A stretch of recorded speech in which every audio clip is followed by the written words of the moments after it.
Hello बच्चों, कैसे आप सब लोग। मेरा नाम है सी एस संदीप हुडा और आज हम बात करने वाले हैं सी एस ग्रुप के ग्रुप 1 के सबसे इम्पोर्टेंट पेपर के बारे में, CFM के बारे में।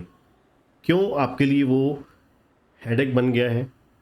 आपने देखा होगा जो जून 2024 का रिजल्ट आया उसमें सबसे ज़्यादा बच्चे जो फेल हुए वो CFM की वजह से हुए। मतलब एक काइंड ऑफ हेडेक बनता जा रहा है उन बच्चों के लिए जिनका अकाउंट्स बहुत वीक है और अकाउंट्स के बेसिक्स नहीं हैं, ठीक है, या फिर वो लॉ स्ट्रीम से हैं, ठीक है, LLB वगैरह साथ कर रहे हैं, तो उनके लिए क्यों CFM जो है वो सबसे ज़्यादा डिफ़िकल्ट और सबसे ज़्यादा इम्पॉर्टेंट बन गया है पास करना। इस वीडियो में कंप्लीट डिटेल डिस्कस करेंगे। अगर आप क्लासेस बाय करना चाहते हैं विजिट कीजिए kcctutorial.com पे, डिस्क्रिप्शन में आपको लिंक भी मिल जाएगा। दिसंबर 24 की क्लासेस आपको सिर्फ 2499 में मिल रही हैं, ठीक है, बहुत ही क्वालिटी कंटेंट के साथ और आपको मेरी गाइडेंस के साथ, सबसे इंपॉर्टेंट जो आपको पास करने में बहुत मदद करेंगी, बहुत ही अच्छे मार्क्स लेने में। देखिए, अब आपका जो ग्रुप 1 का पेपर नंबर 4 CFM है, क्यों आपके लिए हेडेक बन गया है, क्यों पास करना आपके लिए डिफ़िकल्ट हो गया। देखिए, सबसे पहला आपकी जो बहुत बड़ी खतरनाक डेंजरस मिस्टेक ये है कि देखिए, हम अपने आप से ओवर एक्सपेक्ट कर रहे हैं। हम हैं लॉ स्टूडेंट्स, तो हमारा ऑब्वियस है, बहुत जनरल सी बात है, ऑर्डिनरी सी बात, सिंपल सी बात है, हमारा अकाउंट्स वीक ही होगा, ठीक है। अगर हमारा अकाउंट्स वीक है तो हमें पहले वो चैप्टर करने चाहिए जिनका accounting basics, strong accounting basics के साथ कोई लेना देना नहीं है या लीस्ट रिलेशन है, ठीक है। तो इसलिए यही कारण है कि हम चैप्टर ऐसे से शेयर कैपिटल जैसे चैप्टर से शुरू कर देते हैं जिसमें बहुत अच्छे आपको जर्नल एंट्रीज, ठीक है, आपको वहाँ पे अकाउंटिंग के बेसिक्स, कैलकुलेशन बहुत अच्छी चाहिए, ठीक है। मोस्टली बच्चा सीधा ही शेयर कैपिटल, डिबेंचर, बायबैक ऐसे चैप्टर से शुरू कर देता है जहाँ पर जर्नल एंट्रीज वगैरह है जो सबसे ज़्यादा डिफिकल्ट लगती हैं बच्चों को।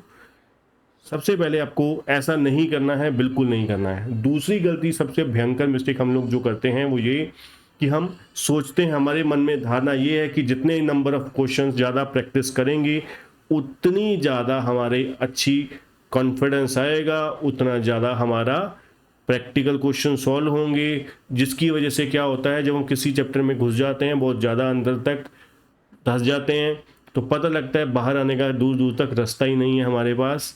चैप्टर में इतने क्वेश्चंस कर लिए हैं जिसको रिवाइज करना आपके लिए इम्पॉसिबल है। आपको इतना टाइम लग जाता है जो एक्चुअली में बिल्कुल ही सुसाइड करने वाला काम हो जाता है, जिसकी वजह से वो करते करते एक सब्जेक्ट में इतना हम अलग हो जाते हैं कि बाकी 3 सब्जेक्ट रह जाते हैं, जिसकी वजह से पूरा ग्रुप खराब हो जाता है और जिस सब्जेक्ट में हम इतना टाइम दे रहे होते हैं उसमें भी नंबर नहीं आते, मार्क्स नहीं आते, ठीक है। तो ऑटोमेटिकली फेल की देखा जाए तो हमने अपने लिए खुद ही खोद लेते हैं। तो पढ़ने का एक पुअर वर्स्ट वे जो आपको फेल करवाता है, ठीक है, पूरे के पूरे ग्रुप 1 को जो मोस्टली बच्चों को करवाया, ठीक है, जून 2024 के एग्जाम्स में। अब बात करते हैं कि आपको पढ़ना क्या है। सबसे पहले आपको कभी भी कॉर्पोरेट से शुरू नहीं करना, FM से स्टार्ट करना है।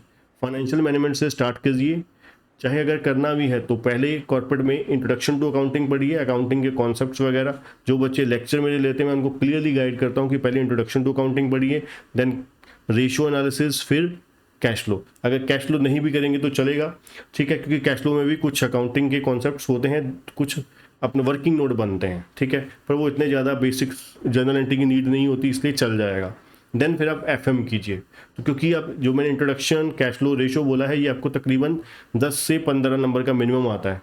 फिर आप FM से स्टार्ट कीजिए, ठीक है। देन आपका जब 50, 55, 60 नंबर का पेपर स्ट्रांग हो गया, फिर आप आइए कॉर्पोरेट पे, कॉर्पोरेट अकाउंटिंग पे आइए। कॉर्पोरेट अकाउंटिंग में आप आसान चैप्टर पकड़िए जहां पर आपको लगता है जैसे कि under writing of share, bonus and right share है आपका, ठीक है, ईसॉस है, ठीक है, ऐसे छोटे छोटे चैप्टर से स्टार्ट कीजिए जहां पर बेसिक्स आपको अकाउंटिंग की नीड नहीं है। तो 70 नंबर मार्क्स का पेपर आपका इस तरीके से आपका हो जाएगा, जिसमें आपका मेंटल प्रेशर बहुत ही ज़्यादा कम होगा और बहुत ही रिलीफ के साथ आपका सिलेबस 70 मार्क्स का तैयार हो जाएगा। अब आपको 30 से 35 नंबर के लिए जूझना होगा। आप लोग 30-35 के चक्कर में पूरे के पूरे 100 मार्क्स को ही क्या कर देते हैं, बिल्कुल डाल देते हैं गलत दिशा में, ठीक है।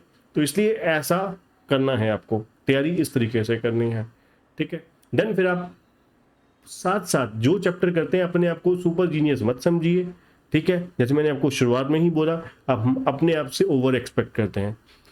जो भी पढ़ा आपको अगले एक हफ्ते के अंदर अंदर उसको रिवाइज कीजिए, रेगुलर रिवाइज कीजिए, ओरल रिवीजन कीजिए, फॉर्मूले रिवाइज कीजिए, फॉर्मेट रिवाइज कीजिए, पॉइंट्स को रिवाइज कीजिए।